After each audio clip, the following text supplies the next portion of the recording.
السلام علیکم ورحمۃ اللہ وبرکاتہ۔ بسم اللہ الرحمن الرحیم، والصلاة والسلام علی رسولہ الکریم وعلی آلہ وصحبہ اجمعین، اما بعد۔ خواتین و حضرات، دورہ قرآن کی نشریات کے ساتھ خلیق الرحمن آپ سے مخاطب ہے۔ آج کی اس نشست میں سپارہ نمبر 4 لن تنالوا البر حتى تنفقوا مما تحبون، سپارہ نمبر 4 کی چند منتخب آیات پہ بات کریں گے۔ اللہ سے دعا ہے کہ اللہ تعالی ہمیں قرآن کریم سے جڑنے کی اور جوڑنے کی توفیق عطا فرمایا۔ اور آپ لوگوں سے بھی میری درخواست ہے کہ میری صحت کے لیے، خصوصاً اس گلے کے لیے بھی آپ دعا کیجیے گا۔ ہدایت کے لیے دعا تو سب سے پہلے ہے کہ اللہ تعالی ہمیں ہدایت کے درجات، اعلیٰ درجات نصیب فرمائے اور استقامت نصیب فرمائے۔ سپارہ نمبر 4 کی پہلی ہی آیت ہے اور یہ سورہ آل عمران کی آیت نمبر 92 ہے۔ لن تنالوا البر حتى تنفقوا مما تحبون، تم ہرگز نیکی کے کمال کو نہیں پہنچ سکتے، نیکی میں کمال کو حاصل نہیں کر سکتے جب تک اللہ کی راہ میں وہ چیز خرچ نہ کرو جس سے تم محبت کرتے ہو۔ باقی تم جو بھی خرچ کرو بشرطے کہ وہ جائز ہو اور تمہاری اپنی چیز ہو، حلال کی کمائی ہو، چاہے تمہیں اس سے محبت ہو یا نہ ہو، کم ہو یا زیادہ ہو۔ وما تنفقوا من شیء فإن اللہ بہ علیم، باقی تم کچھ بھی خرچ کرو اللہ اسے جانتا ہے، تمہاری نیت کے مطابق اور اس چیز سے تمہاری محبت کے مطابق، تمہارے جذبے کے مطابق اللہ تمہیں اس کا اجر ضرور دے گا۔ خواتین و حضرات، آج کی اس نشست میں اس آیت کا انتخاب اس لیے کیا کہ ہمارے معاشرے میں ایک بہت بڑا طبقہ اس کمزوری میں مبتلا ہے کہ وہ اللہ کے راستے میں جو چیز دیتا ہے وہ بڑی گھٹیا قسم کی دیتا ہے۔ اگر وہ دکاندار ہے تو زکوٰۃ میں وہ چیز نکالتا ہے جو مارکیٹ میں ان ہی نہ ہو، آؤٹ آف فیشن ہو چکی ہو، گھسی پیٹی ہو، وہ چیز نکال کے ہم اللہ کے راستے میں دے رہے ہوتے ہیں۔ یعنی جس چیز کو ہم پسند نہیں کرتے اپنے گھر میں رکھنا، اس چیز کو ہم صدقہ کر دیتے ہیں۔ ٹھیک ہے، جو آپ کی ملکیت ہے، حلال ہے، جائز ہے، وہ تو اگلی جملے سے واضح ہے، تم جو بھی خرچ کرو اللہ جانتا ہے، بس اس کے مطابق تو اللہ اجر دے گا۔ لیکن اللہ کہتے ہیں تم نیکی کی معراج تک نہیں پہنچ سکتے، نیکی کے کمال تک نہیں پہنچ سکتے جب تک تم وہ چیز خرچ نہ کرو جس سے تمہیں محبت ہے، جو تمہیں پسند ہے۔ وہ چیز خرچ کرو گے تو پھر تم نیکی کی معراج پہ پہنچو گے، نیکی کے کمال کو پہنچو گے۔ اللہ ہمیں اس بات کی توفیق عطا فرمائے۔ رمضان چل رہا ہے، خصوصاً رمضان میں ہم وہ چیز خرچ کریں جو ہمیں خود بہت پسند ہے۔ دکاندار گھٹیا مال نکال کے زکوٰۃ میں نہ دے، اچھے سے اچھا، بڑھیا سے بڑھیا مال نکال کے دیں، چلے کم سے کم متوسط دے دیں، درمیانہ دے دیں۔ تقویٰ تو اصل تقویٰ یہ ہے، نیکی کی معراج یہ ہے کہ بندہ اچھی سے اچھی چیز نکال کے اللہ کے راستے میں دے دے۔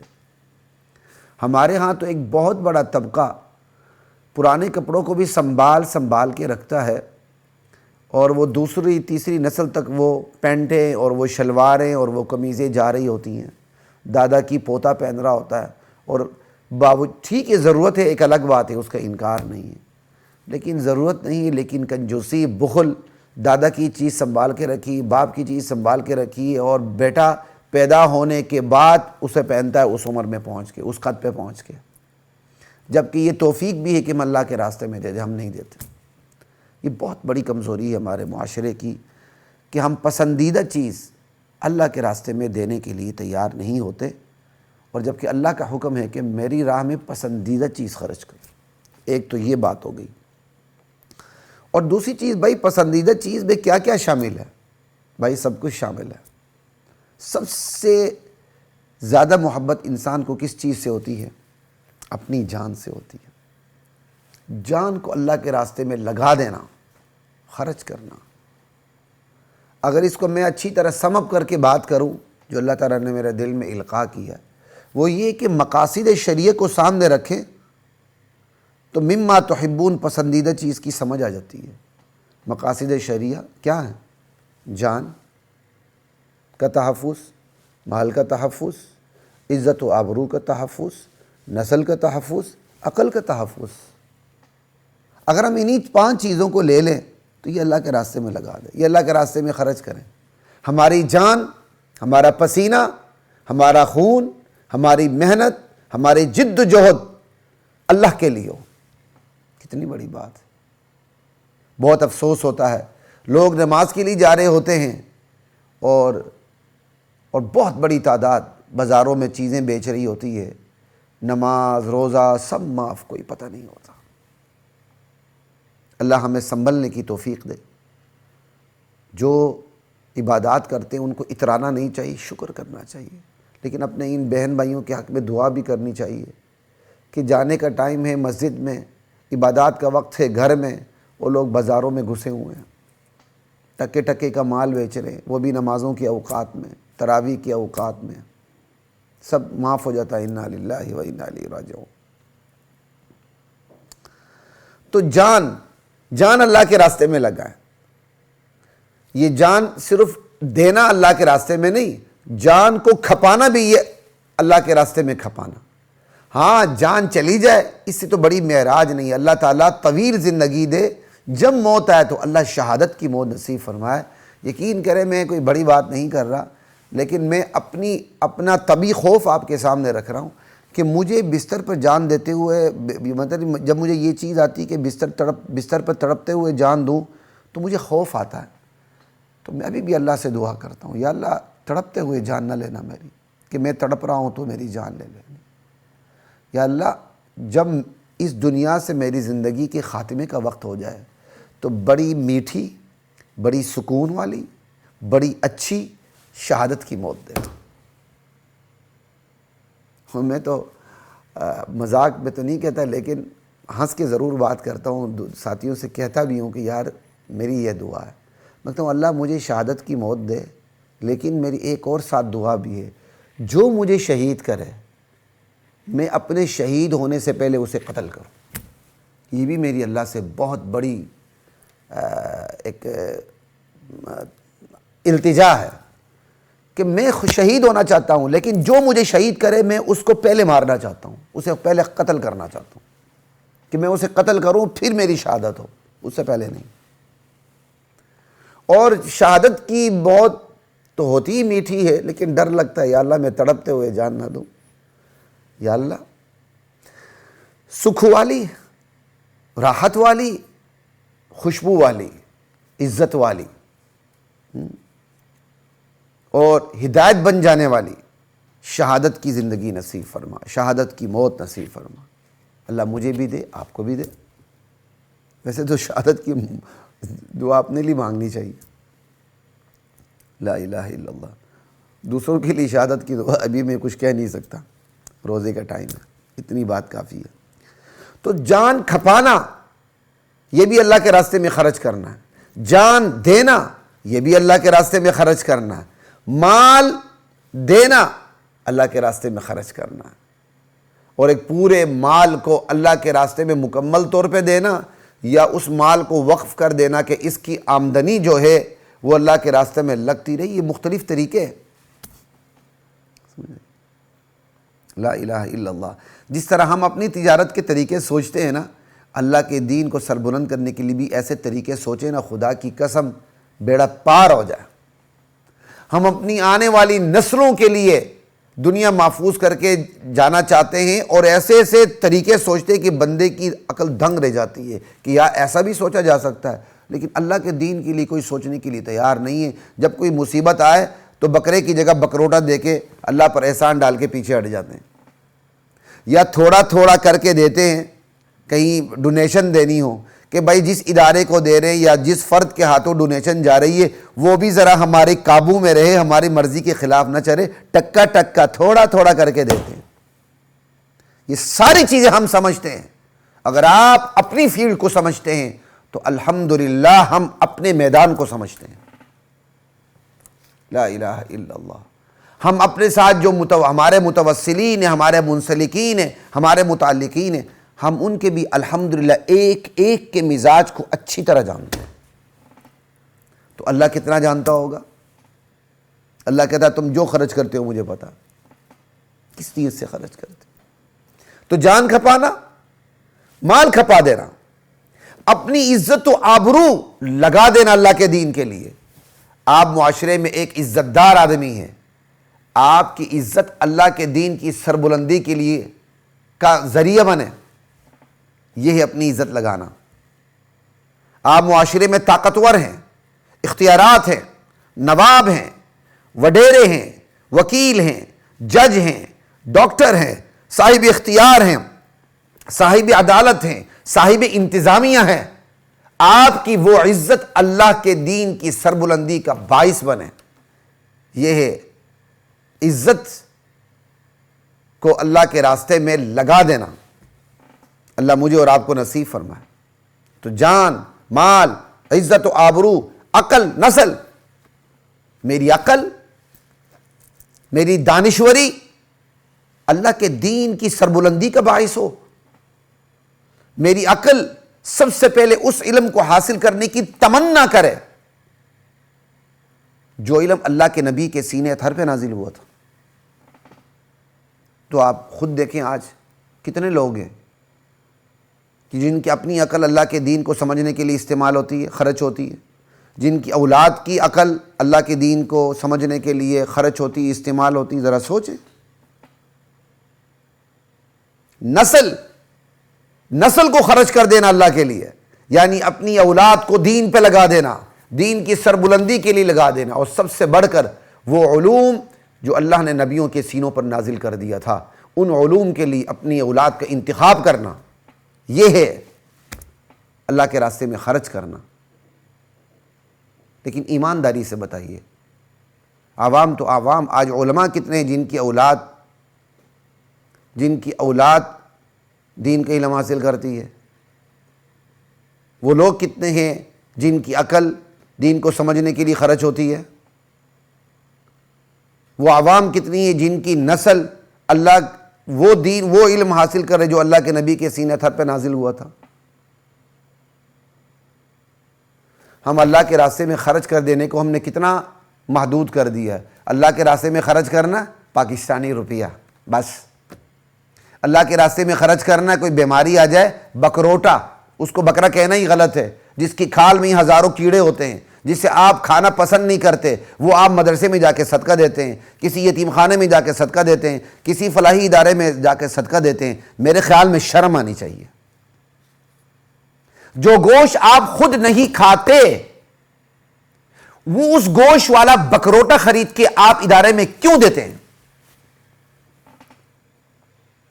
آخر آپ وہ گوشت کیوں نہیں دیتے جسے خود آپ کھانا پسند کرتے ہیں؟ حتی تنفقوا مما تحبون۔ میرے والد صاحب نے ایک وقت اعلان کر دیا تھا، اللہ ان کی بخشش فرمائے، کہ میرے ادارے میں کوئی بکروٹا لے کے نہ آئے، ہم قبول نہیں کریں گے۔ میں تو کہتا ہوں، میں تمام مدارس کو کہتا ہوں، یہ بکروٹے لینے بند کر دیں، طلبہ کو دال کھلائیں، کچھ نہیں ہوتا۔ پانی میں، گرم پانی میں نمک اور مرچ ملا کے کھلائیں، اچار کھلائیں، پیاز کھلائیں۔ جو نہیں کھاتا، مدرسے آنے کے لیے مدرسے کا ایک دروازہ کھولا ہے تو ان کے جانے کے لیے مدرسے کے چاروں دروازے کھول دیں، تشریف لے جاؤ بھائی یہاں سے۔ لا الہ الا اللہ۔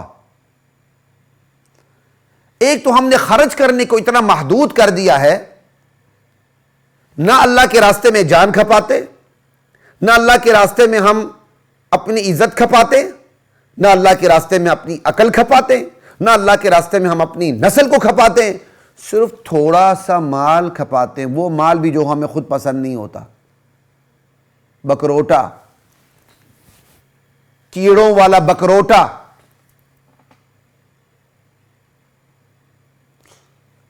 ایک تو یہ پسندیدہ چیز دیں، ایک ہی چیز کو ہم نے مال میں محدود کر دیا تھوڑا سا. انا للہ و انا الیہ راجعون. تو حضرات محترم، یہ ہمارے اس معاشرے کا بہت بڑا المیہ ہے، اس پہ سوچنے کی ضرورت ہے. مقاصد شریعہ کو سامنے رکھے. مقاصد شریعہ بنیادی طور پر 5 بڑے چیزوں کے تحفظ کا نام ہے: جان کا تحفظ، مال کا تحفظ، عزت و آبرو کا تحفظ، نسل کا تحفظ، عقل کا تحفظ. اگر آپ اسی کو لے لیں تو یہی چیزیں اللہ کے راستے میں خرچ ہونی چاہیے. جان کا تحفظ کیوں ہے؟ تاکہ یہ جان اللہ کے لیے لگے. مال کا تحفظ کیوں ہے؟ تاکہ یہ مال اللہ کے راستے میں خرچ ہو. عزت و آبرو کا تحفظ کیوں ہے؟ یہ عزت اللہ کی سربلندی کے لیے خرچ ہو. نسل کا تحفظ کیوں ہے؟ یہ نسل اللہ کے دین کی داعی بنے. عقل کا تحفظ کیوں ہے؟ یہ عقل اس دین کو لے کے چلے، خود سمجھے اور آخر آدم ذات تک اس کو سمجھاتی چلی جائے. لا الہ الا اللہ واللہ اکبر. اس لیے اللہ کہتے ہیں تم نیکی کے کمال تک پہنچ ہی نہیں سکتے جب تک تم وہ چیز خرچ نہ کرو جسے تم پسند کرتے ہو. ہم نے چیز کو بھی محدود کر دیا، اور پسند ناپسند تو آپ کی بات، ہماری بات ہو ہی گئی کہ ہم ناپسندیدہ چیز کو اللہ کے راستے میں خرچ کرتے ہیں. لیکن ایسے خوش نصیب بھی ہیں، اگرچہ بہت کم ہیں. ان الکرام قلیل، شاعر نے کہا، عزت دار لوگ بہت کم ہوتے ہیں. ٹھیک ہے، ایسے لوگ آج بھی موجود ہیں جو اپنی جان کو، اپنے مال کو، اپنی عزت و آبرو کو، اپنی عقل کو، اپنی نسل کو اللہ کے راستے میں کھپا دیتے ہیں. لیکن یہ بہت تھوڑے ہیں مگر سونے ہیں. اللہ ہمیں بھی ایسا بننے کی توفیق عطا فرمائے. اس آیت پر اتنی ہی بات کافی ہے، جو آیت تھی آل عمران کی آیت نمبر 92. آگے چلتے ہیں. سپارہ نمبر 4 ہی کی سورہ آل عمران جو چل رہی ہے، آیت نمبر 96 ہے. اللہ فرماتے ہیں ان اول بیت، بلا شبہ وہ گھر، وہ پہلا گھر، وضع للناس، جو لوگوں کی عبادت کے لیے، طاعت کے لیے بنایا گیا تھا، للذی ببکہ، وہ البتہ وہی گھر ہے جو مکے میں ہے. کعبۃ اللہ، مسجد الحرام، مبارکا وہدی للعالمین، جو اہل عالم کے لیے باعث برکت و ہدایت ہے، جو اہل عالم کے لیے مرکز برکت و ہدایت ہے. اب آپ نے یہ آیت سن لی، اس میں لفظ للذی، یہ لام تاکید کا ہے کہ یقینی طور پر وہی گھر ہے جو مکے میں ہے. یہاں مکے کے لیے لفظ استعمال ہوا بکہ. مکے کو بکہ بھی کہہ دیتے ہیں. چلے میں آپ کو ایک عربی قانون بتا دیتا ہوں. عرب عام طور پر میم کو با سے، با کو میم سے تبدیل کر دیتے ہیں. جیسے یہاں بکہ، با میم سے تبدیل ہو گئی مکہ. ٹھیک ہے، اسی کو آپ میم کو با سے تبدیل کرتے ہیں بکہ. اسی طرح لازم ہے، جیسے ہم بولتے ہیں اردو میں بھی لازم، تو عرب اس کو لازم بھی پڑھ دیتے ہیں با کے ساتھ. لازم، میم کو با سے تبدیل کر دیتے ہیں. تو یہ عرب ایسے کرتے ہیں، میم کو با سے، با کو میم سے تبدیل کر دیا. اسی قاعدے کا اطلاق یہاں بھی ہو گیا. اتنی بات کافی ہے. اب جو اگلی بات آ رہی وہ یہ ہے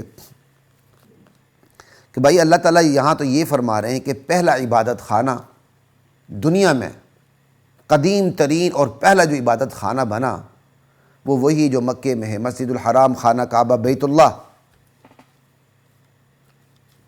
لا الہ الا اللہ. اب سوال یہ ہے کہ قبلہ اول کسے کہتے ہیں؟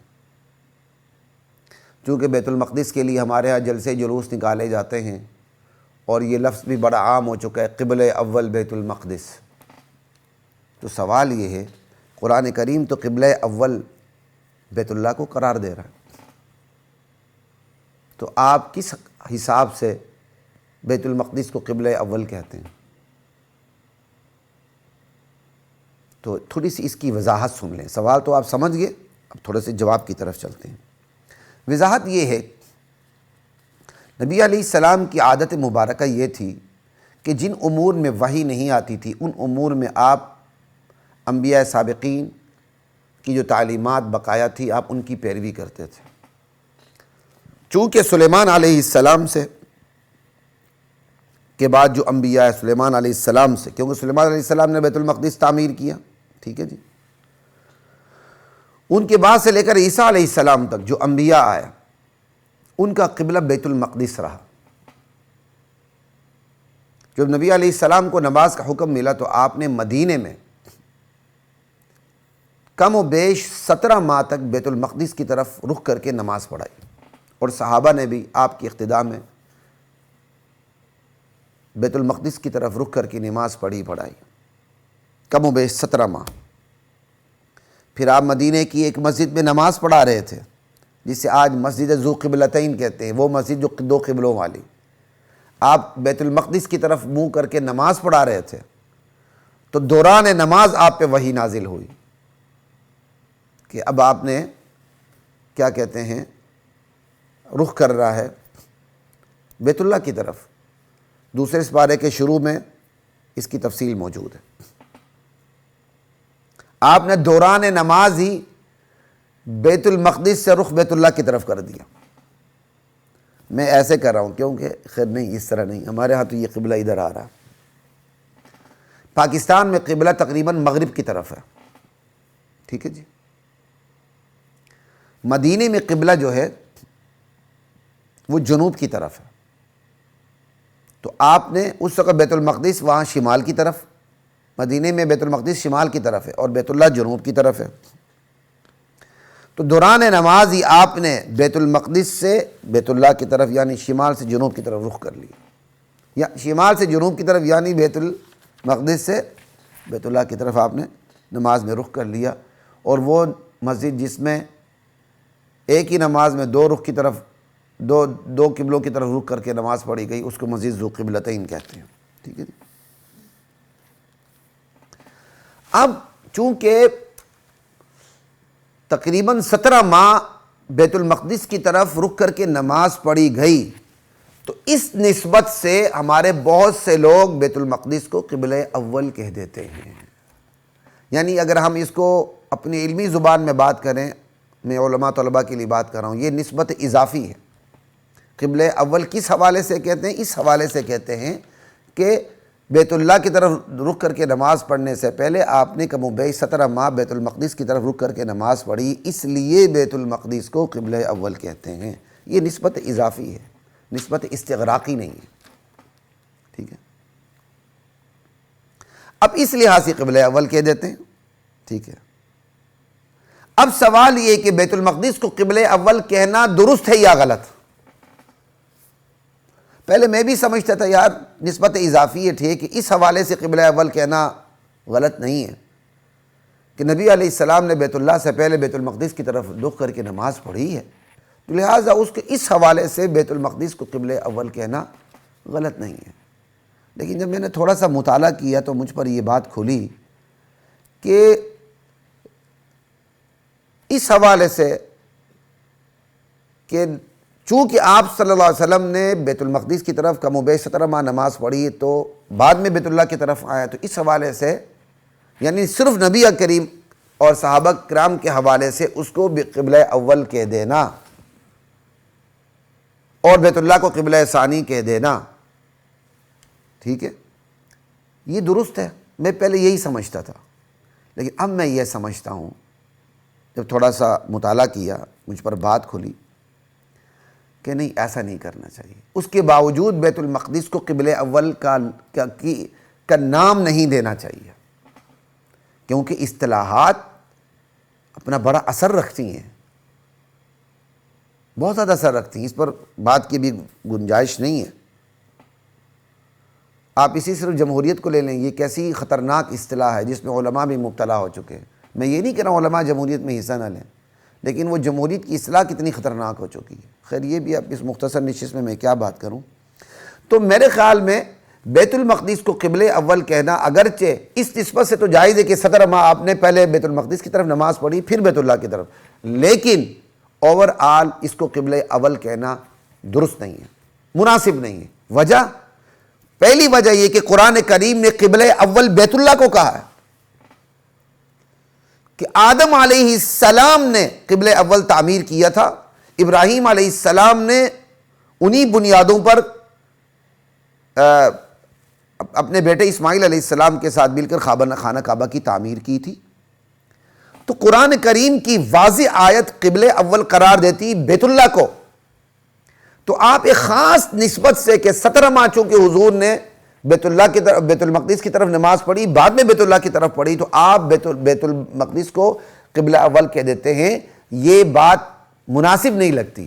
قرآن کریم نے جو ایک قرآن کریم کہہ رہا ہے کہ قبلہ اول بیت اللہ ہے، تو آپ کو قرآن کریم کی اصطلاح کے خلاف، قرآن کریم کے بیان کے خلاف ایک اصطلاح پیش کرنے کی ضرورت کیوں پیش آئی؟ آپ قرآن کریم سے بظاہر متصادم اصطلاح پیش کیوں کرتے ہیں؟ نہیں کرنی چاہیے۔ ہاں آپ اپنی اصطلاح کی دلیل دے سکتے ہیں، بھائی ہم قبلہ اول اوورآل نہیں کہہ رہے، بلکہ ہم اس لیے کہہ رہے ہیں کہ آپ صلی اللہ علیہ وسلم نے کہ بیت اللہ کی طرف رخ کرنے سے پہلے بیت المقدس کی طرف رخ کر کے نماز پڑھی۔ آپ اتنی دلیل دے سکتے ہیں، لیکن اس دلیل سے یہ دلیل زیادہ قوی ہے کہ قرآن کریم نے سب سے قدیم ترین بیت اللہ جو ہے، قدیم ترین قبلہ بیت اللہ کو قرار دیا ہے۔ تو آپ اپنی خود ساختہ اصطلاح کو سائڈ پہ رکھیں، قرآن کی اصطلاح کو رواج دیں، پتہ چلے قبلہ اول بیت اللہ ہے۔ عوام کو پتہ ہی نہیں، عوام اس اصطلاح کی وجہ سے عوام سمجھتی ہے کہ پہلا قبلہ بیت المقدس تھا، بعد میں بیت اللہ بنا۔ آپ کی خود ساختہ اصطلاح نے کتنا نقصان پہنچایا کہ عوام جاہل ہو گئی، عوام سمجھتی ہے کہ پہلا قبلہ بیت المقدس ہے، دوسرا قبلہ بیت اللہ ہے، لیکن آپ نے تو مطلب یہ لیا تھا کہ ہم پہلا قبلہ اس لیے کہتے ہیں کہ 17 ماہ نماز پڑھی ہے۔ آپ نے اس محدود دائرے میں پہلا قبلہ کہہ دیا، لیکن اس محدود دائرے کو عوام تو نہیں سمجھتی، عوام تو وسیع دائرے میں بات کو لیتی ہے۔ عوام کہتی ہے چونکہ ہم نے علماء سے سنا ہے، دانشوروں سے سنا ہے، مفکرین سے سنا ہے کہ وہ بیت المقدس کو پہلا قبلہ کہتے ہیں، اس کا مطلب اوورآل پہلا قبلہ ہی بیت المقدس ہے، بعد میں بیت اللہ ہے۔ تو آپ کی خود ساختہ اس اصطلاح نے عوام کو جاہل بھی بنا دیا، اور آپ کی خود ساختہ اصطلاح قرآن کی اصطلاح سے، قرآن کے بیان سے متصادم بھی ہے۔ اگرچہ آپ کہیں گے بظاہر متصادم ہے، تو بھائی بظاہر متصادم تو نہیں ہونی چاہیے۔ ایک تو یہ وجہ ہے قبلہ اول بیت المقدس کو آج کی بات بالکل نہ کہیں۔ میں نے بھی، مجھے لگتا ہے کہ کئی دفعہ شاید قبلہ اول کا لفظ استعمال کیا ہوگا بیت المقدس کے لیے، اگر نہ کیا ہو تو بہت اچھی بات ہے۔ اور دوسری وجہ بیت المقدس کو قبلہ اول نہ کہنے کی وہ یہ ہے، یہود بیت المقدس کو قبلہ اول سمجھتے تھے، بلکہ قبلہ اول سے اوپر کی چیز سمجھتے تھے۔ بھائی قبلہ اول سے اوپر کی چیز کیا؟ یہود کہتے تو بیت اللہ تو قبلہ ہے ہی نہیں، قبلہ تو ہمیشہ ہی بیت المقدس رہا، تو قبلہ اول دوم کی تو بات ہی ختم ہو گئی نا۔ یہود جو ہیں، یہودی بیت المقدس کو صرف قبلہ اول نہیں سمجھتے، بلکہ قبلہ اول سے بھی اوپر کی چیز سمجھتے ہیں۔ وہ کہتے ہیں قبلہ ہے تو صرف بیت المقدس ہے، بیت اللہ نام کی کوئی چیز قبلہ نہیں ہے۔ ٹھیک، اب یہود کے اس جہالت کا مقابلہ کرنے کے لیے بھی ضروری ہے کہ لوگوں کے درمیان یہ بات آپ رواج دیں کہ قبلہ اول بیت اللہ ہے، تاکہ جب لوگوں میں بھی یہ محاورہ رواج پڑے گا کہ قبلہ اول بیت اللہ، تو اس محاورے کے اندر ہی یہود کی جہالت کا اور ان کی غلط فہمی میں ڈالنے کا توڑ ہو جائے گا۔ ذالکما مما علمنی ربی، اللہ تعالیٰ نے جو میرے ذہن میں بات ڈالی وہ میں نے آپ کو کہہ دی کہ یہ دو وجوہات ہیں جن کی وجہ سے بیت المقدس کو قبلہ اول نہیں کہنا چاہیے، قبلہ اول صرف بیت اللہ کو کہنا چاہیے۔ اچھا جی، آگے چلتے ہیں۔ سورہ آل عمران سپارہ نمبر 4 ہی کی آیت ہے، وَلَا تَكُونُوا كَالَّذِينَ تَفَرَّقُوا وَاخْتَلَفُوا مِن بَعْدِ مَا جَاءَتْهُمُ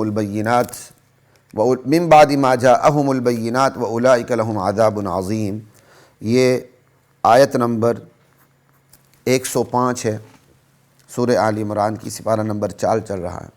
اللہ تعالیٰ کہتے ہیں کہ میرے بندو، تم ان یہودیوں اور عیسائیوں کی طرح نہ ہو جانا، تم ان یہود و نصارہ کی طرح نہ ہو جانا جو متفرق ہو گئے، فرقہ فرقہ ہو گئے، واختلفوا، باہم اختلاف کرنے لگ گئے، حالانکہ ان کے پاس روشن دلیلیں آ چکی تھیں، اس کے باوجود انہوں نے بنیادی باتوں میں بھی اختلاف ڈالا، متفرق ہو گئے، اور فروعی نوعیتوں کا بھی اختلاف ڈالا، مختلف ہو گئے، ایسے لوگوں کے لیے عذاب عظیم ہے۔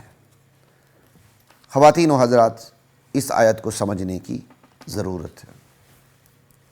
اس آیت کو سمجھنے کے لیے اس لیے ضرورت ہے کہ میں اس آیت کے تحت آپ کو یہ بتانا چاہتا ہوں کون سا اختلاف قابل مذمت ہے اور کون سا اختلاف قابل رحمت ہے۔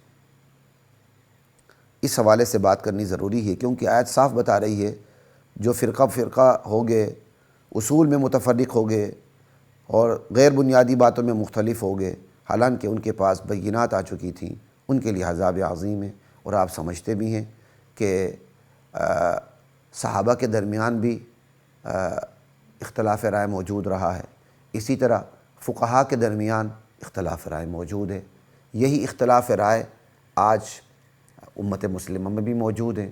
کوئی رفع دین کرتے ہوئے نماز پڑھتا ہے، کوئی صرف تکبیر تحریمہ کے وقت رفع دین کرتا ہے، باقی رفع دین نہیں کرتا، اور کوئی امام کے پیچھے سورہ فاتحہ پڑھتا ہے، کوئی نہیں پڑھتا۔ بھئی یہ بھی تو اختلاف ہے، تو کیا یہ سب عذاب عظیم کے زمرے میں آئیں گے؟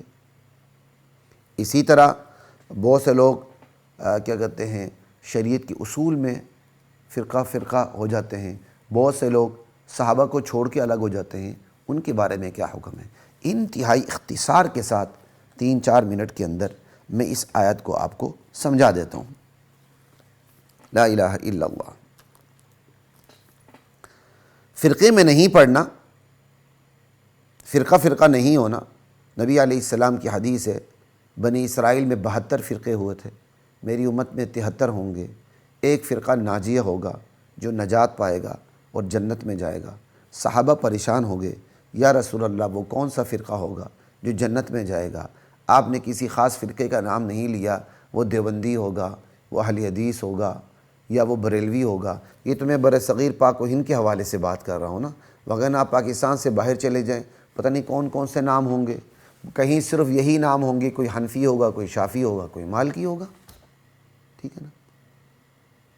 تو آپ صلی اللہ علیہ وسلم نے ارشاد فرمایا ما انا علیہ و اصحابی، آپ نے اصول فراہم کیا، کسی خاص طبقے کا نام نہیں لیا، طبقے کو معیار بنا کر اصول دے دیا کہ وہی طبقہ جنت میں جائے گا، ما انا علیہ و اصحابی، وہی کہ جس پر میں اور میرے صحابہ ہیں، جو اس راستے پر آئے گا وہی نجات پائے گا۔ صحابہ کو معیار حق بنا کر اللہ تعالیٰ کے نبی نے پیش کر دیا، اور یہ قرآن کریم سے بھی واضح ہے کہ اس راستے پر جو ہوگا نا وہ نجات پائے گا۔ تو پہلی بات تو یہ سمجھ لیں کہ جو صحابہ سے جڑ جاتا ہے تو صحابہ میں اختلاف ہوگا، تو کسی بھی صحابی کی طرف وہ چلا جائے اور کسی دوسرے صحابی پہ تنقید نہ کرے، تو یہ وہ اس آیت کے تحت نہیں آئے گا کہ فرقہ ہو گئے، مختلف ہو گئے، ان کے لیے عذاب ہوگا۔ پہلی بات تو آپ اجمالی طور پر یہ سمجھ لیں۔ اچھا، اور دوسری بات یہ سمجھ لیں جو مجھے اس سے پہلے کرنی چاہیے تھی، وہ یہ ہے اصول میں اختلاف، دین کی بنیادی باتوں میں اختلاف ناقابل برداشت ہے، یہ بات یاد رکھیں۔ اصول میں اختلاف نہیں ہونا چاہیے، وہ دین کی وہ بنیادی باتیں جن پر کفر و اسلام کا دار و مدار ہے، کہ دین آپ کو بتا دیتا ہے کہ یہ اسلام ہے، یہ کفر ہے، اور اس کے حوالے سے واضح دلائل موجود ہیں، من بعد ما جاءہم البینات، کہ یہ کفر ہے، یہ اسلام ہے۔ اس میں اختلاف ناقابل برداشت ہے۔ اب اس اختلاف سے بچنے کا طریقہ یہ ہے صحابہ کے پیچھے چلیں، کیوں؟ صحابہ مزاج شناس نبوت تھے، نبی علیہ السلام سے انہوں نے صرف اقوال کو نہیں لیا تھا، آپ کی صحبت اور مجلس اختیار کر کے ان اقوال پر عمل کیسے کرنا ہے، اس دین پر عمل کیسے کرنا ہے، وہ بھی انہوں نے کشید کیا تھا صحبت نبوی سے، ٹھیک ہے؟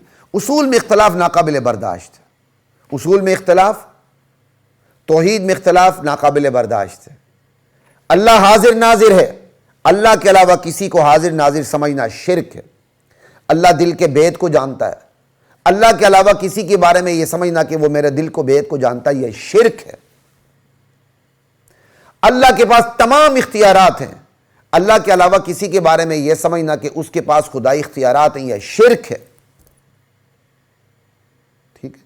اللہ عزت دیتا ہے، ذلت دیتا ہے، تخت سلطنت پر بٹھاتا ہے، تخت دار پہ چڑھاتا ہے، تقدیر کا مالک اللہ، اللہ کے علاوہ کسی کو بھی ان امور کا مالک سمجھنا یہ شرک ہے، یہ اختلاف قابل برداشت نہیں ہے۔ چاہے جتنا مرضی کوئی اپنے آپ کو اپنے اوپر اسلام کا لیبل لگائے، وہ شناختی کارڈ کا مسلمان تو ہو سکتا ہے، وہ قرآن و سنت کی روشنی میں مسلمان نہیں ہے۔ اصول میں اختلاف ناقابل برداشت ہے۔ کوئی یہ سمجھ لے کہ نبی علیہ السلام کی وفات کے بعد بھی میرے امام پہ وحی اترتی ہے، وہ زندیق اور مرتد ہے، وہ مسلمان کیسے ہوا؟ وہ تو ختم نبوت کا منکر ہے۔ تو اصول میں اختلاف برداشت نہیں ہے۔ دوسری بات، فروع میں اختلاف، یعنی غیر بنیادی باتوں میں اختلاف، یہ بھی بغیر دلیل کے برداشت نہیں ہے۔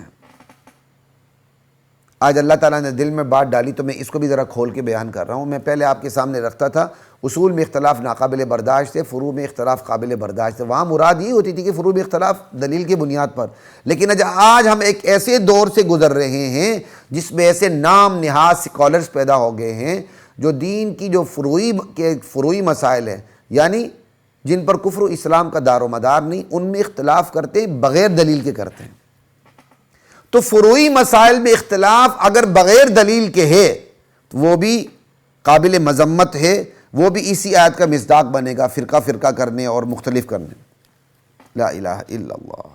اور آج کل یہ ہو رہا ہے، آپ لوگوں کو نہیں دیکھتے ہیں کہ وہ نماز میں کہتے ہیں صرف فرض پڑھ لیں، سنت مؤکدہ وغیرہ کا انکار کر دیتے ہیں، وہ پڑھتے ہی نہیں ہیں۔ یہ کیا ہے؟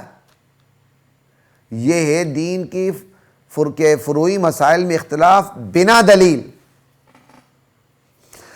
لا الہ الا اللہ۔ اب تیسری بات آ گئی، فروعات میں دین کے غیر بنیادی مسائل میں اختلاف دلیل کے ساتھ۔ دلیل تو ہے لیکن بندے نے شدت اختیار کر لی، متشدد ہو گیا، یہ بھی قابل مذمت ہے۔ اس آیت کے نیچے آئے گا کہ ان لوگوں کی طرح نہ بنو جو فرقہ فرقہ ہو گئے اور باہم مختلف ہو گئے، حالانکہ ان کے پاس دلائل آ چکے تھے۔ ہمارا ایک بہت بڑا طبقہ ہر طرف موجود ہے جو کرتا ہے فروعی مسائل میں اختلاف، دلیل بھی رکھتا ہے، لیکن اس دلیل کی بنیاد پر وہ شدت اختیار کرتا ہے کہ وہ اپنے فریق مخالف کو، جس کو مخالف نہیں کہنا چاہیے، وہ اس کا اسلامی بھائی ہے، اس کو برداشت کرنے کے لیے تیار نہیں، اس کی رائے کو بھی برداشت کرنے کے لیے تیار نہیں۔ اگر میں اس کی مثال دوں تو مثال یہ ہے کہ ایک بندہ رفع دین کرتا ہے، نہ کرنے والے کو برداشت ہی نہیں کرتا، کہتا تیری نماز ہی نہیں ہوئی۔ ایک بندہ سورۃ الفاتحہ امام کے پیچھے پڑھتا ہے، نہ پڑھنے والے کو کہتا تیری نماز ہی خراب ہوئی۔ خدا کی قسم، یہ دین کو ٹوٹے ٹوٹے کرنا ہے۔ بھئی آپ رفع دین کرتے کریں، نہ کرنے والے جس میں ہم بھی شامل ہیں، ہمارے پیٹ میں درد نہیں ہونا چاہیے۔ اگر ہمارے پیٹ میں درد ہوا کہ یار یہ رفع دین کیوں کرتے ہیں، یہ بھی غلط ہے، یہ بھی اس آیت کا مصداق بنے گا کہ تم نے دین کو ٹوٹے ٹوٹے کر دیا، خود ٹوٹے ٹوٹے ہو گئے۔ جو رفع دین کرتا ہے کرے، جو نہیں کرتا نہ کرے۔ جو کرنے والے ہیں ان کو نہ کرنے والوں کو دیکھ کے ان کے پیٹ میں مروڑ پیدا نہیں ہونے چاہیے، اور جو رفع دین نہیں کرتا وہ کرنے والوں کو دیکھے تو کرنے والوں کو دیکھے اس کے پیٹ میں مروڑ نہیں پڑنے چاہیے، بلکہ خوش ہونا چاہیے کہ ایک یہ سنت بھی ہے جس پر ہمارے یہ بھائی عمل کر رہے ہیں، جیسے ہمارے شوافی بھائی عمل کرتے ہیں، ہمارے پاکستان میں اہل حدیث بھائی عمل کرتے ہیں، تو پیٹ میں مروڑ نہیں پڑنے چاہیے۔ میں سورہ فاتحہ امام کے پیچھے نہیں پڑھتا، لیکن میرا مسلمان بھائی، میرا اہل حدیث بھائی، میرا شافعی بھائی، میرا حنبلی بھائی، ٹھیک ہے، اہل حدیث حضرات تو تمام نمازوں میں پڑھتے ہیں، شوافی حنبلی ایسا نہیں کرتے، ان میں تفصیلات ہیں، وہ اس کا موقع نہیں، لیکن چلیں پڑھتے بھی ہوں تو اگر وہ امام کے پیچھے سورہ فاتحہ پڑھتے ہیں تو پڑھیں، اچھی بات ہے۔ مجھے خوشی ہونی چاہیے کہ نبی علیہ السلام کی ایک سنت پہ وہ بھی عمل کر رہے ہیں، میرے پیٹ میں کیوں درد اٹھتا ہے؟ تو اس طرح مجھے دیکھ کر اہل حدیث بھائیوں کے پیٹ میں درد نہیں اٹھنا چاہیے، اور اہل حدیث بھائیوں کو دیکھ کر میرے پیٹ میں درد نہیں اٹھنا چاہیے۔ آج المیہ یہ ہے کہ یوٹیوب کے اندر وہ مسائل پروان چڑھ رہے ہیں، ان مسائل پہ بات ہو رہی جن مسائل پہ بات ہونی نہیں چاہیے۔ تو فروعی مسائل میں اختلاف دلیل کی بنیاد پر، لیکن اس میں شدت، یہ غلط ہے۔ اب آخری بات چوتھے نمبر پر، فروعی مسائل میں اختلاف ہو، دلیل کی بنیاد پر ہو، لیکن اس میں شدت نہ ہو، اعتدال ہو، بندہ اختلاف کرنے والوں کو بھی سپیس دے۔ جیسے کہا جاتا ہے المجتہد قد یخطئ وقد یصیب، مجتہد خطا بھی کرتا ہے اور حق پر بھی پہنچتا ہے۔ تو یہی قاعدہ امام ابو حنیفہ کے لیے بھی ہے، یہی قاعدہ امام مالک، امام احمد بن حنبل، امام شافعی اور جو بڑے بڑے ائمہ گزرے ہیں جن کا ہمیں پتہ بھی نہیں ہے اور تاریخ کتابیں ان کا لٹریچر موجود ہے، ان کے بارے میں بھی ہے۔ غلطی تو کسی سے بھی ہو سکتی ہے۔ تو خود فروعی مسائل میں دلیل کی بنیاد پر اپنے راج قول کو جو اپنے رجحان کے مطابق عمل کرتے ہوئے دوسروں کو سپیس دیتے رہنا کہ یار یہ بھی دلیل کی بنیاد پر اختلاف کر رہے ہیں، گنجائش ہے، یہ قابل مذمت نہیں ہے بلکہ قابل رحمت ہے۔ صحابہ میں اسی قسم کا اختلاف تھا۔ کیا وہ حدیث مشہور نہیں ہے کہ نبی علیہ السلام نے کہا تم نے فلاں بستی میں جا کے نماز پڑھنی ہے، راستے میں نماز کا وقت ہوا، صحابہ کے ایک گروہ نے کہا نبی علیہ السلام کا ایک حکم پہ تو ہم عمل نہیں کر سکے، دوسرا حکم جانے نہیں دیں گے، وقت پہ نماز پڑھیں گے، اور صحابہ کے دوسرے گروہ نے کہا نہیں، نبی علیہ السلام نے کہا اسی بستی میں جا کے نماز پڑھنی ہے، وقت جاتا تو جائے، ہم وہیں جا کے نماز پڑھیں گے، پہلے نہیں پڑھیں گے۔ اور دونوں لڑے نہیں، واپس نبی علیہ السلام سے ماجرا سنایا تو آپ نے کہا تم نے دونوں نے، آپ کے ارشاد سے یہی معلوم ہوتا ہے کہ آپ نے کہا آپ نے کسی پہ تنقید نہیں کی، دونوں کی تصویب فرمائی۔ حدیث سے تصویب خود بخود مستنبط ہوتا ہے کہ دونوں حق پر ہیں۔ آخر ہمیں یہ چیزیں کیوں نہیں سمجھ میں آتی ہیں بات؟ آج ہمارے مدارس، ہمارا المیہ یہ ہے، ہمارے مدارس میں فروعی مسائل پر جو ہوتے دلیل کے بنیاد پر ہیں لیکن بیجا وقت خرچ ہوتا ہے، اور بہت سے ہمارے شیوخ الحدیث، اساتذہ حدیث فروعی مسائل پر دلیل کی بنیاد پر بات کرتے ہوئے شدت اختیار کر جاتے ہیں۔ یہی شدت حنفی مدارس میں بھی ہے، یہی شدت ہمارے ملک کے اہل حدیث مدارس میں بھی ہے، اور دونوں طرف غلطی ہے۔ انا للہ و انا الیہ راجعون۔ ہمارے دور حدیث کی بڑی بڑی بحثوں کا تعلق فقہی موشگافیوں سے ہے، وہ فقہی موشگافیاں جن سے لٹریچر بھرا ہوا ہے، ہم ان کو لا کے انہی پر اپنا سارا وقت برباد کر کے رکھ دیتے ہیں۔ اور آج کے فتنوں کے بارے میں ہم نئی نسل کو جنہوں نے آگے آ کر دین کی دعوت دینی ہے، عوام میں دین کا کام کرنا ہے، ان فتنوں کے متعلق انہیں کوئی آگاہ نہیں کرتے۔ آگاہ کیوں نہیں کرتے؟ خود آگاہ نہیں ہوتے ہیں۔ بڑے بڑے شیوخ الحدیث، بڑے بڑے اساتذہ حدیث جن کی ہم خاک پا نہیں، ان کو معاشرے کی فتنوں کا پتہ ہی نہیں۔ کیوں؟ ان کا سارا زور انہی فروعی مسائل پر اور فقہی موشگافیوں پر ان کا سارا زور لگتا ہے۔ ان کے علم کی منتہا یہی ہے کہ بس وہ رفع دین کی بحث کریں، آمین بالجہر کی بحث کریں، اور دیگر فروعی مسائل کی بحث کریں۔ بس کاپیاں بنی بنائی ہیں، علماء کا حلوہ موجود ہے، اس حلوے کو لے کر چلتے ہیں۔ کتنے دکھ کی بات ہے کہ انما الاعمال بالنیات، جو صحیح بخاری کی پہلی حدیث ہے جو اخلاص کے حوالے سے ہے، انما الاعمال بالنیات، صحیح بخاری پہ میں نے اس پہ اپنی ریکارڈنگ بھی کروائی ہوئی، آپ دیکھ سکتے ہیں۔ الحمدللہ میں اللہ کا شکر ادا کرتا ہوں۔ لیکن مجھے دکھ کی بات ہوتی ہے کہ بڑے بڑے مدارس کے اندر انما الاعمال بالنیات پہ سارا زور کس پر خرچ ہوتا ہے؟ وہی انما صحت الاعمال بالنیات، انما ثواب الاعمال بالنیات۔ کوئی ثواب نکال رہا ہوتا ہے، کوئی صحت نکال رہا ہوتا ہے، پھر امام شافعی، امام ابو حنیفہ کو لڑا رہے ہوتے ہیں، اور دینگا مشتی ہو رہی ہوتی ہے، کبڈی کھیلی جا رہی ہوتی ہے، 10 دن گزرتے ہیں، یا پتہ نہیں کتنے گھنٹے، 10 گھنٹے گزرتے ہیں، اور نتیجہ یہی نکالتے ہیں کہ بھائی نیت کے بغیر وضو ہوتا ہے کہ نہیں، نیت کے بغیر وضو درست ہوتا ہے یا وضو کا ثواب نہیں ملتا، بس اسی میں پڑے ہوئے ہیں۔ جبکہ انما الاعمال بالنیات خدا کی قسم ان دونوں مقاصد کے لیے نہیں آئی تھی۔ اللہ کے نبی کی یہ حدیث تمہارے ان فقہی موشگافیوں سے خدا کی قسم بہت بلند ہے۔ انما الاعمال بالنیات اس لیے نہیں آئی تھی کہ تم دور حدیث میں بٹھا کے تم یہ بحثیں پڑھاؤ کہ وضو کے بغیر، نیت کے بغیر وضو ہوتا ہے کہ نہیں، اور نیت کے بغیر وضو کا ثواب ملتا ہے کہ نہیں، اور سارا زور تم اسی پہ خرچ کرو۔ ہاں، آپ کا اگر کوئی مستدل ہے، تھوڑی سی بات کر کے آگے چلے جائیں، جو حدیث کا اصل مصداق ہے اس پر محنت کریں، اس پر تو ہوتی نہیں ہے۔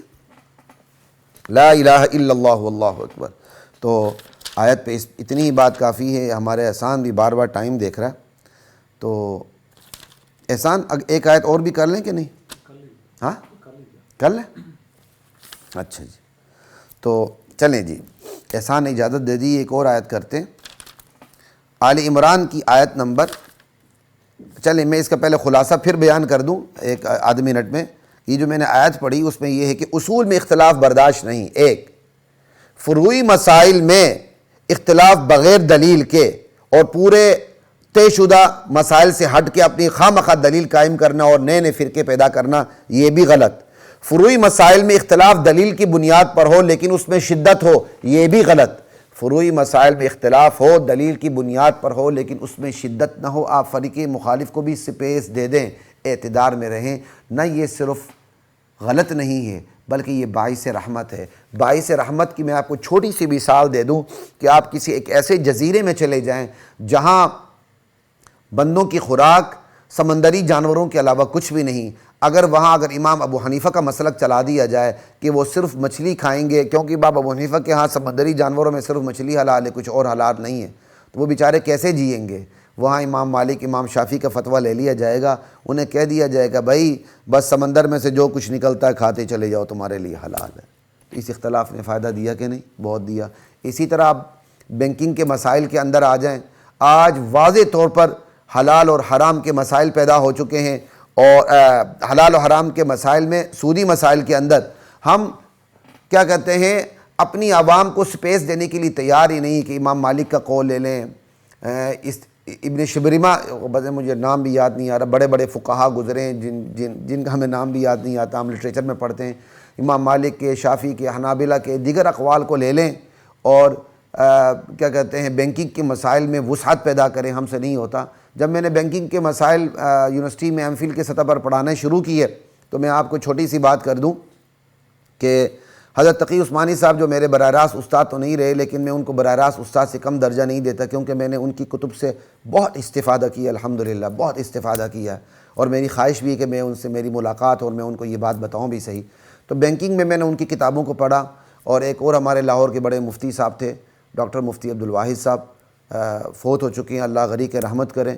تو میں ان کے موقف کو بھی سامنے رکھتا تھا، کیونکہ وہ مولانا تقی صاحب سے اختلاف بھی اس حوالے سے کرتے تھے۔ تو ایک آدھ دفعہ میری مفتی صاحب سے بات بھی ہوئی، تو میں نے کہا جی حضرت تقی صاحب تو اس ان مسائل میں یہ موقف رکھتے ہیں، تو مفتی صاحب نے برملا مجھے کہا برجستہ کہ میں اتنا وسیع الظرف نہیں ہوں، ٹھیک ہے جی۔ تو میں نے بہرحال تفکر کے بعد حضرت تقی صاحب کی رائے میں وزن زیادہ دیکھا کہ بھائی امت پڑی ہوئی ہے، حرام میں جا رہی ہے، اور آپ حنفیت سے باہر نکلنے کے لیے تیار ہی نہیں ہیں۔ خدا کے لیے ایسے مسائل میں حنفیت سے باہر نکلنے سے اسلام سے باہر نکلنا لازم نہیں آتا۔ آپ حنفیت کے دائرے سے باہر نکل کر امام مالک کے قول پہ فتویٰ دیتے ہیں، امام احمد بن حنبل، امام شافعی وغیرہ جتنے بھی بڑے بڑے ہمارے امام سفیان وغیرہ گزرے ہیں، اور ان کے قول پہ فتویٰ دیتے ہیں اور عوام کو حرمت سے بچاتے ہیں اور بینکنگ کی مسائل میں وسعت پیدا کرتے ہیں، تو یہ قابل مذمت نہیں، قابل رحمت ہے۔ اللہ نے چاہا تو کبھی تفصیل سے دوبارہ اس پہ بات ہوگی۔ اس آیت پہ اتنی ہی بات کافی ہے۔ آل عمران کی 128 نمبر پہ میں بات کرتا ہوں، پھر انشاءاللہ آج کی نشست کا اختتام کرتے ہیں۔ آل عمران کی 128 نمبر آیت ہے، لَيْسَ لَكَ مِنَ الْأَمْرِ شَيْءٌ أَوْ يَتُوبَ عَلَيْهِمْ أَوْ يُعَذِّبَهُمْ فَإِنَّهُمْ ظَالِمُونَ۔ میرے نبی آپ سن لیں، جو فیصلے کے اختیارات ہیں، ان اختیارات میں سے کوئی اختیار بھی آپ کے پاس نہیں، اختیارات میں کوئی حصہ نہیں ہے آپ کا۔ فیصلہ تو میں نے کرنا ہے، اللہ نے کرنا ہے، میں اللہ نے کرنا ہے۔ لَيْسَ لَكَ مِنَ الْأَمْرِ شَيْءٌ۔ اب اللہ کی مرضی آپ کے دشمنوں کی توبہ قبول کر لے یا آپ کی بد دعا کے مطابق ان کو سزا دے دے، کیونکہ وہ ظالم ہے۔ یہ اللہ کی مرضی توبہ قبول کر کے ہدایت دے دے اور اسلام کا جان باز صفائی بنا دے، یا ان کو عذاب دے دے ان کے ظلم کی وجہ سے۔ یہ آیت ہے 128۔ اس پر دو باتوں کی طرف توجہ مبذول کروانا چاہتا ہوں۔ ایک بات یہ پہلے سن لیں کہ اللہ کے اختیار میں نبی بھی شریک نہیں ہوتا۔ ہدایت کسے دینی ہے، گمراہ کسے کرنا ہے، صحت کسے دینی ہے، مریض کسے بنانا ہے، تخت سلطنت پر کسے بٹھانا ہے، تخت دار پر کسے چڑھانا ہے، خدائی اختیار میں نبی بھی شریک نہیں ہو سکتا۔ یہاں صاف طور پر اللہ اپنے نبی آخر الزمان محمد رسول اللہ کو مخاطب کرتے ہوئے فرماتے ہیں کہ میرے نبی فیصلوں کا جو اختیار ہے ان میں آپ کا کچھ بھی حصہ نہیں ہے۔ لَيْسَ لَكَ مِنَ الْأَمْرِ شَيْءٌ، کچھ بھی حصہ نہیں ہے۔ تو ایک تو یہ بات اپنے عقیدے کو صحیح رکھیں، خدائی اختیار صرف خدا کے پاس ہوتے ہیں، نبی کے پاس بھی نہیں ہوتے۔ اور یہاں لوگوں نے ائمہ کو معصوم بنا کر خدائی اختیارات ائمہ کو دے رکھے ہیں۔ اِنَّا لِلَّهِ وَإِنَّا إِلَيْهِ راجعون۔ یا ہمارے بہت سے لوگ قبر پہ جا کے صاحب قبر کو اختیارات دیتے ہیں، بیٹا دے سکتا ہے، بیٹی دے سکتا ہے، سب کچھ دے سکتا ہے، عزت دے سکتا ہے، ذلت دے سکتا ہے۔ لوگ ڈنڈے کھا کر وزیر اعظم بننے کی کوشش کرتے ہیں یہاں۔ ایک تو یہ بات ہو گئی، اور دوسری بات یہاں یہ سمجھ لیں، بعض لوگوں کو غلط فہمی ہے کہ نبی علیہ السلام نے کبھی زندگی میں بد دعا نہیں فرمائی۔ حالانکہ آپ نبی علیہ السلام نے بد دعا فرمائی ہے۔ ہمارے یہاں بد دعا کا لفظ جو ہے نا بڑا عجیب سا لگتا ہے، بد دعا، جبکہ عربی میں دعا کا لفظ ہی استعمال ہوتا ہے بد دعا کے لیے۔ صرف آگے جس کو آپ شاید کہہ دیں انگلش میں پریپوزیشن کا فرق پڑ جاتا ہے، یعنی حروف جار کا فرق پڑ جاتا ہے نا، تو لام اور علا کا، دعا کے ساتھ اگر لام آ جائے، سمجھائی، یدعو لہو یہ دعا کے معنی میں، یدعو علیہ یہ بد دعا کے معنی میں ہوتا ہے، تو آگے لفظ کا فرق پڑتا ہے، دونوں کے لیے دعا کا لفظ استعمال ہوتا ہے۔ یعنی نبی علیہ السلام نے، اگر ہمارے اردو اسلوب ہی کو دیکھ کے بات کریں جو ذرا مجھ پر گراں گزرتا ہے، نبی علیہ السلام کے متعلق ہمارا یہ خیال بہت سے لوگوں کا کہ بد دعا نہیں فرمائی، یہ غلط فہمی دور کر لیں، نبی علیہ السلام نے بد دعا فرمائی ہے، آپ کی بد دعا قبول بھی ہوئی ہے اور قبول نہیں بھی ہوئی، یہ بھی آپ یاد رکھیں۔ اب ابو لہب کے بیٹے کے لیے یا بیٹوں کے لیے نبی علیہ السلام کی بد دعا قبول نہیں ہوئی، اللہ اکبر، سمجھ آئی۔ اسی طرح نبی علیہ السلام، یہ غزوہ احد کی بات ہے، غزوہ احد ہے، گمسان کی جنگ جاری ہے، نبی علیہ السلام بھی اس میں زخمی ہو جاتے ہیں، آپ کی پیشانی مبارک زخمی ہو جاتی ہے، آپ کے رخسار مبارک زخمی ہو جاتے ہیں، آپ کے دندان مبارک شہید ہو جاتے ہیں، سامنے کی 4 جو دانت ہوتے ہیں، 2 اوپر 2 نیچے، اس میں نیچے والا دایاں دانت آپ کا شہید ہوتا ہے، پورا بدن لہو لہان ہوتا ہے، اور آپ ایک کھڈے میں جا گرتے ہیں اور آپ پر بے ہوشی کی کیفیت طاری ہو جاتی ہے۔ مجمع میں یہ بات مشہور ہو جاتی ہے، ان محمدن قد قتل، محمد مارے گئے، نعوذ باللہ، محمد قتل کر دی گئے، انا للہ و انا الیہ راجعون۔ مجمع بدحواس ہو جاتا ہے، نبی علیہ السلام ہوش میں آتے ہیں اور یہ فرماتے ہیں، وہ قوم کیا فلاح پائے گی جو اپنے نبی کے چہرے کو زخمی کرتے۔ اللہ اکبر۔ لیکن اللہ اپنے نبی کو اس مقام پر دیکھنا چاہتا تھا کہ اللہ تعالیٰ کو نبی کی یہ بات پسند نہیں آئی، حالانکہ آپ نے نعوذ باللہ کوئی غلط بات نہیں کی تھی، آپ کا بد دعا دینا حق بجانب تھا، آپ نے باقاعدہ روایات میں آتا ہے کہ نام لے کے بھی بد دعا دی ہے، جو کفار کے بڑے بڑے سرغنے تھے ان کا نام لے لے کے بد دعا دی، لیکن تھوڑا سا آپ وہ ماحول دیکھ لیں جس پہ آپ کی پیشانی مبارک زخمی ہے، رخسار مبارک خود کی کڑیاں گھس گئیں، دندان مبارک شہید، پورا بدن لہو لہان، آپ گڑھے میں کھڈے میں گر جاتے ہیں، بے ہوش ہو جاتے ہیں، ٹھیک، اور پھر آپ ہوش میں آ کے فرماتے ہیں وہ قوم کیا فلاح پائے گی جو اپنے نبی کو زخمی کر دے، اور نبی بھی وہ جو اپنی طرف نہیں بلا رہا، اللہ کی طرف بلا رہا، اس کو یہ زخمی کر دے، وہ قوم کیا فلاح پائے گی۔ اب اس میں بھی بد دعا کا پہلو ہے کہ ان کی ہدایت سے نا امیدی کا پہلو ہے، ٹھیک۔ پھر بعض روایات میں آتا ہے کہ آپ نے نام لے کے بھی بد دعا فرمائی، کفار کے بعض سرغنوں کے نام لے کے بھی بد دعا فرمائی، ٹھیک۔ اس پر یہ آیت نازل ہوئی، میرے نبی آپ کو کوئی اختیار نہیں۔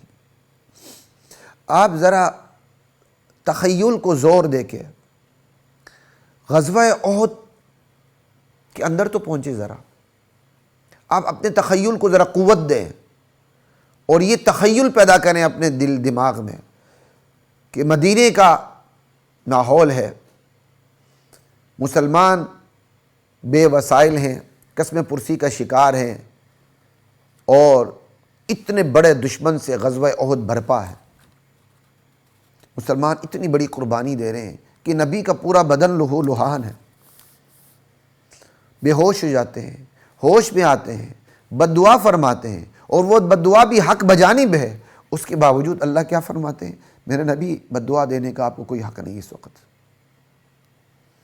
یہ اللہ ہے، یہ ہے اللہ کی حاکمیت، یہ ہے اللہ کی ساورنٹی، جس کو آج اللہ کے بندے بھولے ہوئے ہیں۔ ہمارے معاشرے میں لوگوں کو رسول کی رسالت تھوڑی بہت یاد ہے، لیکن اللہ کی الوہیت یاد نہیں ہے۔ اللہ الوہیت کے اس مقام پر ہے کہ نبی نے اتنی بڑی قربانیاں دیں اور حق بجانب بد دعا بھی فرمائی، لیکن اللہ کی الوہیت کا وہ مقام ہے کہ اللہ تعالیٰ صاف اپنے نبی کو مخاطب کر کے کہتے ہیں کہ آپ کو کوئی اختیار نہیں، اس وقت آپ کو بد دعا نہیں دینی چاہیے تھی، کیونکہ اللہ اپنے نبی کو اس مقام پہ دیکھنا چاہتے کہ جس مقام پر ہیں نبی اس مقام سے بھی بلند ہو جائیں، چاہے پیشانی زخمی ہو چکی ہے، رخسار مبارک زخمی ہو چکی ہیں، دندان مبارک شہید ہو چکے ہیں، بدن لہولہان ہے، بے ہوشی طاری ہو گئی، کھڈے میں گر گئے، لیکن میرے نبی آپ کی شان تو اتنی بڑی ہے کہ آپ نے یہاں بھی بدعا نہیں دینی تھی۔ یہ ہے، اور صاف کہا آپ کو کوئی اختیار نہیں۔ اور کیا فرمایا کہ آپ نے تو بدعا دی، اب اللہ کی مرضی کہ ان کو ہدایت دے دے، ان کی توبہ قبول کر لے، یا آپ کی بددعا کے مطابق ان کو سزا دے ان کے ظلم کی وجہ سے۔ تو پھر ہوا کیا خواتین و حضرات، دل تھام کے سن لیں، نبی علیہ السلام نے جنہیں بددعا فرمائی ان میں سے اکثر و بیشتر مسلمان ہو گئے۔ آپ نے جن کا نام لے کر بددعا کی ان میں سے لوگ مسلمان ہو گئے۔ وہ لوگ جنہوں نے غزوہ احد میں آپ کو لہو لہان کر دیا، بعد کے ادوار میں وہ اسلام کے جانباز سپاہی بنے، سرفروشان اسلام میں شامل ہوئے۔ خالد بن ولید کو دیکھ لیں رضی اللہ عنہ، جنہوں نے غزوہ احد میں سب سے زیادہ نقصان پہنچایا تھا، وہ سیف اللہ کہلائے، اللہ کی تلوار۔ اس لیے ان معاملات میں اپنے مزاج کو سامنے لے کے نہیں آنا چاہیے، بس اللہ کے دین کو دیکھیں۔ اللہ بہت بے نیاز ہے، اللہ اتنا بے نیاز ہے کہ جو لوگ نبی پر ظلم ڈھاتے ہیں اللہ ان کو بھی ہدایت دے دیتا ہے۔ اللہ اتنا بے نیاز ہے کہ جو لوگ نبی کے گھر میں پیدا ہوتے ہیں اللہ انہیں بھی گمراہ کر دیتا ہے۔ وجہ کیا ہے؟ فرق صرف تلاش حق کا ہے۔ تلاش حق کا جذبہ نبی کے دشمن میں بھی پیدا ہو جائے اللہ اسے قبول کر لیتے ہیں، اور تلاش حق کا جذبہ نبی کے گھرانے سے بھی اٹھ جائے تو جس فرض سے اٹھا ہے اللہ اسے مردود بنا دیتے ہیں۔ نوح علیہ السلام کے بیٹے کو دیکھ لیں، نوح علیہ السلام کی بیوی کو دیکھ لیں، لوط علیہ السلام کی بیوی کو دیکھ لیں، ابراہیم علیہ السلام کے ابا جان کو دیکھ لیں، نبی علیہ السلام کے کئی چچاؤں کو دیکھ لیں جن میں ابو لہب بھی ہیں، ابو طالب بھی ہیں۔ تو خیر، بس یہی آپ کو متوجہ کرنا اس پر مقصود تھا۔ ایک خدائی اختیارات نبی کے پاس بھی نہیں، اور دوسری بات نبی علیہ السلام نے بددعا بھی فرمائی ہے، یہ نہیں کہ بددعا نہیں فرمائی۔ تیسری بات، کبھی بددعا آپ کی قبول ہوئی ہے اور کبھی نہیں ہوئی۔